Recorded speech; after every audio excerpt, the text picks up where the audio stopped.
où va l'UFC? Sérieusement, des super fights à droite, à gauche, il y en a partout et on n'a rien de concret. Alors aujourd'hui les gars, je vais donner mon avis sur les différents super fights et aussi d'un potentiel Baki Doumbé 2. Et comme on va beaucoup parler de grandes têtes de l'UFC, ça m'a donné envie de faire une autre vidéo. Mon classement pound for pound. Oh, rien à voir. Vous avez vu les gants, je les ai mis en fond.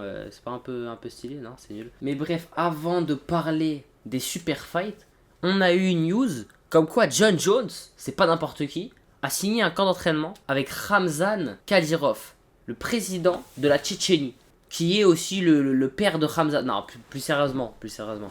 On ne va pas sur ce genre de débat problématique.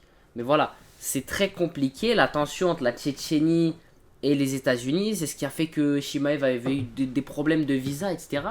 John Jones, qui est américain, fait ça. Est-ce que ce serait pas des risques titanesques pour sa carrière? Moi je pense que si. Non, je rigole, c'est John Jones. Évidemment qu'il prend pas des risques. Si c'était un autre, plus jamais il remet les pieds à l'UFC, ça c'est même pas y penser, vous êtes faux quoi. Mais c'est John Jones, tout va bien. Il va pouvoir faire ce qu'il veut, il va s'entraîner avec Khamzat, c'est très très bien pour lui. Et je vais vous dire un truc qui va vous paraître insane, ça me paraîtrait tout à fait logique que Khamzat déboîte John Jones, mais c'est pas genre soit meilleur, déboîte John Jones en grappling. Et ce avec leurs deux poids actuels, ça veut dire avec John Jones qui a genre allez, peut-être 20 kilos de plus que Khamzat. Je pense que Khamzat le fume, mais le malmène.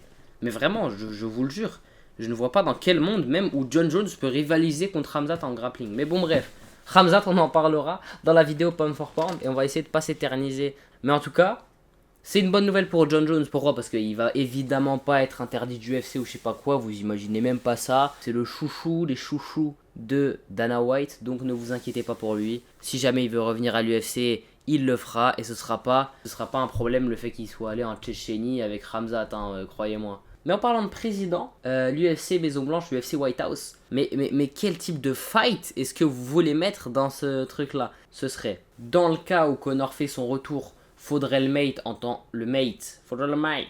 mais faudrait pas que ce soit son premier combat de retour, genre faudrait que ce soit son deuxième combat de retour, la White House, ou troisième même, et faudrait le mettre contre n'importe qui, parce que la vérité c'est que Conor, tu peux le mettre contre n'importe qui, ça va être super divertissement. Ouais, ça va être super divertissement. En co-main event, et c'est fou que ce combat se retrouve en co-main event, mais certainement Pereira, John Jones, et en main event, Topuria, Makhachev. Maintenant, moi je vous le dis, si jamais Conor il affronte un mec qui n'est pas champion et qui fait vraiment son retour comme il compte le faire, il va déboîter tout le monde. Ça va aller très vite, moi je vous le dis tout de suite. Ça va pas être Prime Conor évidemment, mais du moment qu'il affronte pas des top 5, il va marcher sur l'eau. Je vous le dis, il est encore largement au-dessus de beaucoup de gens encore à l'UFC, si ce n'est qu'aujourd'hui il a une condition physique de merde et qu'il faut la retravailler, etc. Mais si il est vraiment sérieux sur sa préparation là pendant ces 6 mois et quelques, il va marcher sur l'eau, ça va être dégueulasse ce qu'il va faire la KT dans laquelle il sera certainement la KT welterweight. Et d'ailleurs je pense à un truc, Baki Doumbé, vous le saviez peut-être pas parce que vous êtes des Français, mais ça a beaucoup percé à l'international, aux États-Unis, partout ça a percé de malade. Dana White avait regardé le combat, Joe Rogan, tout le monde en avait parlé, etc. Et je me dis, mes frères, mais ce serait pas tellement drôle si l'UFC veut vraiment mettre une claque au PFL, ils proposent 3 millions à Baki, 3 millions à Doumbé, ils font leur fight, il n'y a pas de souci, ça ils vont le faire. À l'UFC, Maison Blanche. Et là ils ont gagné, ou à un autre UFC. Mais bref, ce serait pour mettre une petite claque au PFL. Voilà, je suis conseiller management pour l'UFC. Après, bon, Dana White n'a pas envie de donner 1 million à Doumbé, 500 000 à Baki, les deux le font. C'était la petite aparté sur le PFL et sur Baki Doumbé. Mais quels sont les potentiels gros fights à venir? Déjà, celui qui doit être fait, c'est quand même le retour de Aspinal Gane. C'est vrai quoi, je suis désolé, je vais pas donner mon avis sur ce que Aspinal a fait à cette UFC là, mais bon, ça m'a un petit peu cassé les couilles, ok. Et ce serait incroyable que ça soit un UFC Paris. Pourquoi? Parce que je pense que Gane déboîte Aspinal. Ah, je vous le dis, non, attendez, je vous le dis. Aspinal, le maître des KO premier round, explosif, il est rentré dans Gane. Il n'y a pas eu grand chose. Il y a eu à peine quelques frappes significatives et de ce dont je me souviens, il y en a même plus côté Gane que côté Aspinal. Et puis surtout, moi je vous le dis de façon générale, quand un mec extrêmement expérimenté, un tacticien hors norme, tel que Cyril Gane, affronte un mec qui est bon, mais dont les qualités principales sont des qualités physiques, ça va jamais être le mec aux qualités physiques qui va gagner. Parce que quand tu es au plus haut niveau, tout le monde a des qualités physiques. Forcément, l'explosivité, ils sont tous assez explosifs, assez bons en déplacement, etc. Mais c'est surtout qu'ils savent tous jouer contre ce point fort-là. Contre les mecs qui sont rapides, contre les mecs qui sont grands, contre les... Donc un avantage physique, pour moi, sur un title fight entre un grand tacticien et un mec qui a un avantage physique, ça va toujours être le tacticien qui gagne, quasiment toujours, et vous pouvez vérifier. Et par exemple, pour moi, ce serait le cas entre Topuria et Makhachev. Mais attends, ça on vient en fin de vidéo, parce que Topuria Makhachev, c'est un sujet... Bref, les combats potentiels à venir que moi je veux voir. Déjà en premier, Khamzat contre Strickland. Est-ce que tu t'imagines la dinguerie?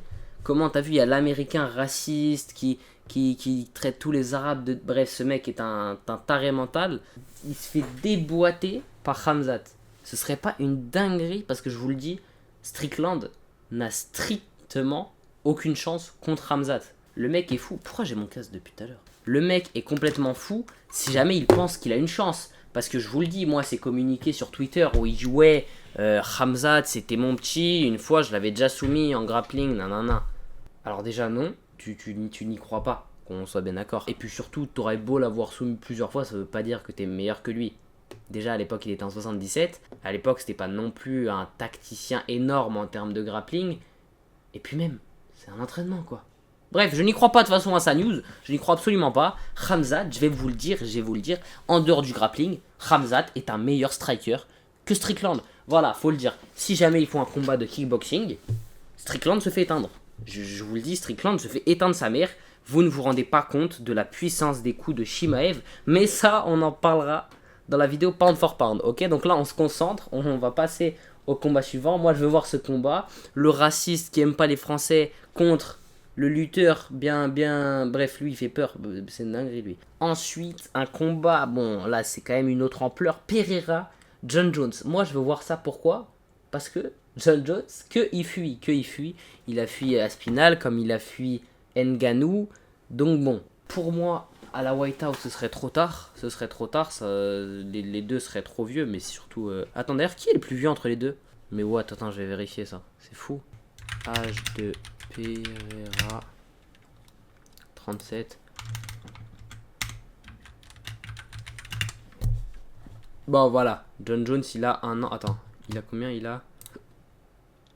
Oh, il a pile un an de plus. Il a un an et 12 jours de plus que Pereira. Voilà, on dormira moins bête en tout cas. Bref, c'était pas la question. Déjà, ils seront trop vieux.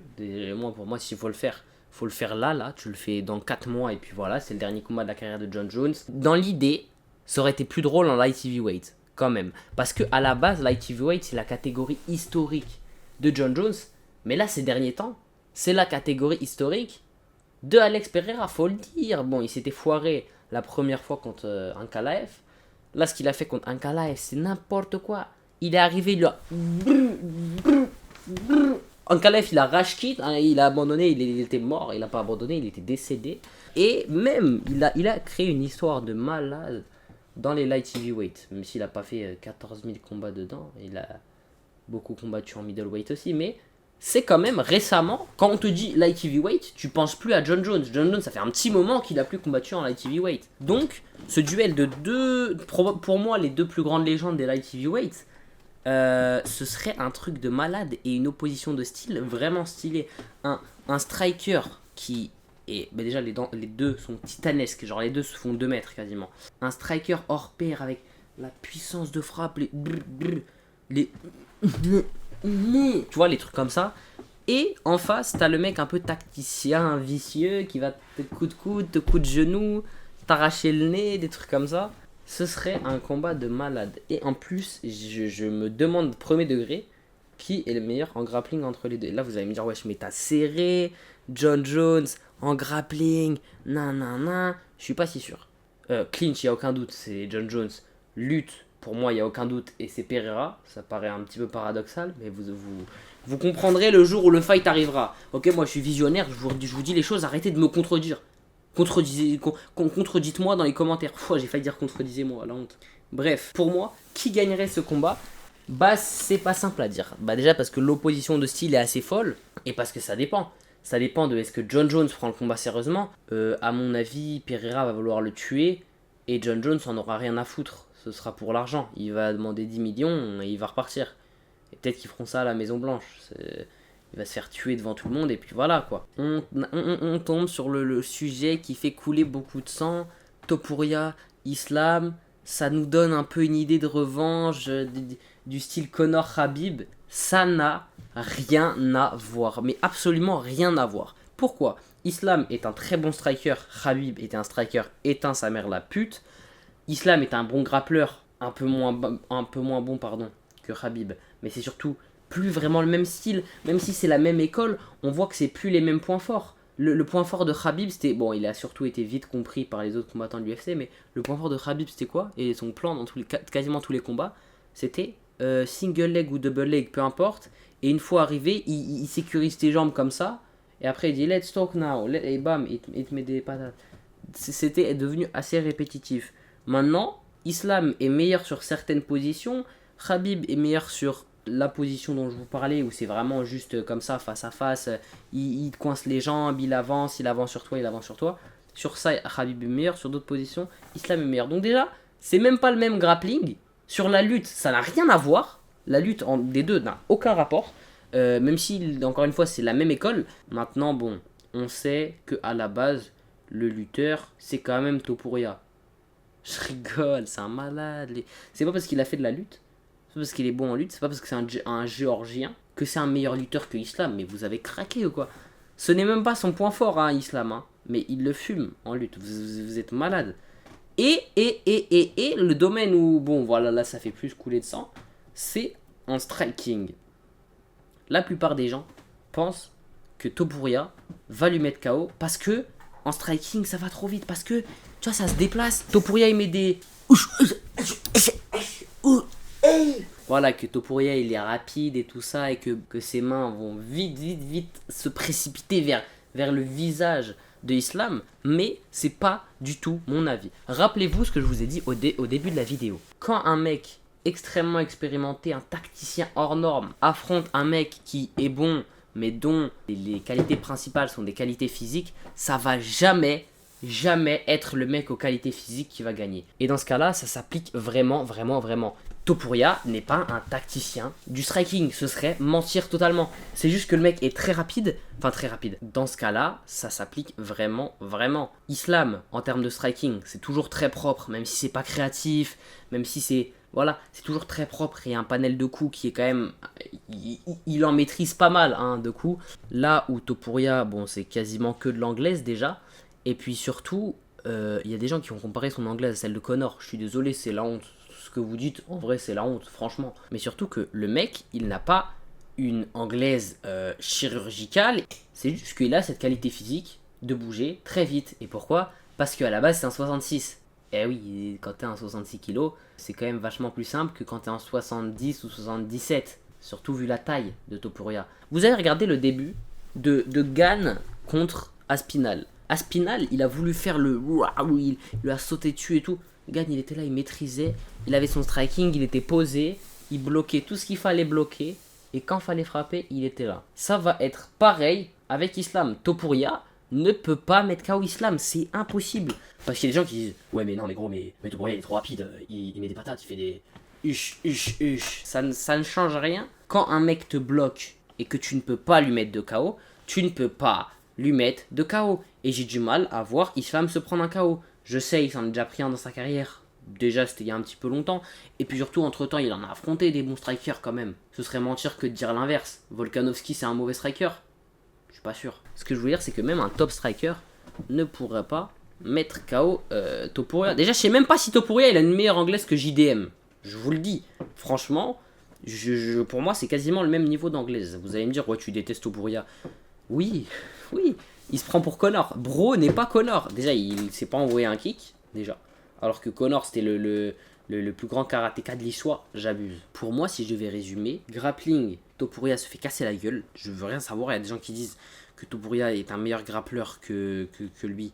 vous avez serré, vous êtes des malades mentaux si vous pensez vraiment qu'il a un meilleur grappling que Islam, vous êtes fou. C'est pas parce qu'il a mis 3 Darce Choke, c'est très simple à faire. Personne ne sait comment le contrer quasiment. C'est la soumission la plus pratique dans le MMA actuel, encore plus qu'avant. Mais bref, c'est pas ça la question. Donc un Darce Choke c'est facile, 2, 3, 4 même, d'accord, c'est pas mon souci. Pas si compliqué à le mettre, mais tu le mettras pas à Islam. Donc déjà tu vas te faire fumer si ça va en grappling, je te le dis. Un round en grappling, il ne les tient pas contre Islam. En striking, il n'y a aucun monde où il le met KO. Et en lutte, je ne pense même pas qu'il domine le combat en lutte ou en clinch ou en quoi que ce soit. Donc ça veut dire que je ne vois même pas dans quel monde est-ce qu'il a un avantage. Il est censé être meilleur en anglaise que Makhachev. Mais même là, je suis pas sûr. Pourquoi? Parce que Makhachev, ses blocages, ses esquives, ses transitions de boxe à grappe, etc. sont beaucoup trop fortes pour vraiment vouloir faire de la boxe anglaise avec lui. Regardez ce qui est arrivé à JDM, mais regardez ce qui est arrivé à Dustin Poirier. Dustin Poirier, quand il essaye de faire des échanges de boxe anglaise, ça part très très très vite à son désavantage. Et pour moi, je ne sais même pas si Topuria est un meilleur striker que Dustin Poirier. Et je vais vous le dire, je ne pense pas. Je ne pense vraiment pas. Dustin Poirier Prime, en striking, c'est un meilleur striker que Topuria, certainement. Topuria est beaucoup trop surcoté. Voilà, il a affronté un Oliveira sur la pente descendante, diminué. Et quand vous dites que c'était une exécution publique, je suis pas d'accord. Il l'a tué, d'accord, mais c'était pas non plus un truc de malade. Je dis pas qu'il est pas fort. Vous verrez mon avis sur son classement dans le pound for pound. D'ailleurs, on prédicte maintenant mon classement sur le pound for pound. C'est parti, ok? Vous prédictez dès maintenant. Et puis on verra. Normalement, je poste la vidéo dans 2 jours. Les amis, j'espère que vous aurez kiffé. Dites-moi si vous êtes d'accord sur les différents combats et sur les différents sujets. Bon, on a parlé de John Jones, Khamzat. Là, le camp d'entraînement, de la White House, de Khamzat Strickland, de Pereira John Jones, Cyril Gann Aspinal, Baki Doumbé, même si c'était un petit peu hors sujet, Islam Topuria. Donc dites-moi si vous êtes d'accord et si vous préférez une partie, enfin une vidéo un petit peu plus vraiment, je pousse dans l'analyse pour expliquer ce que je veux dire par le striking, le grappling, le clinch, ces positions-là, c'est nanana, ou si vous préférez juste quand je dis de la merde et que je parle un peu trop fort. En tout cas, merci à vous d'avoir regardé les frères, ça fait plaisir et n'hésitez pas à vous abonner et à regarder les 2 vidéos qui vont pop à droite et à gauche. Bisous.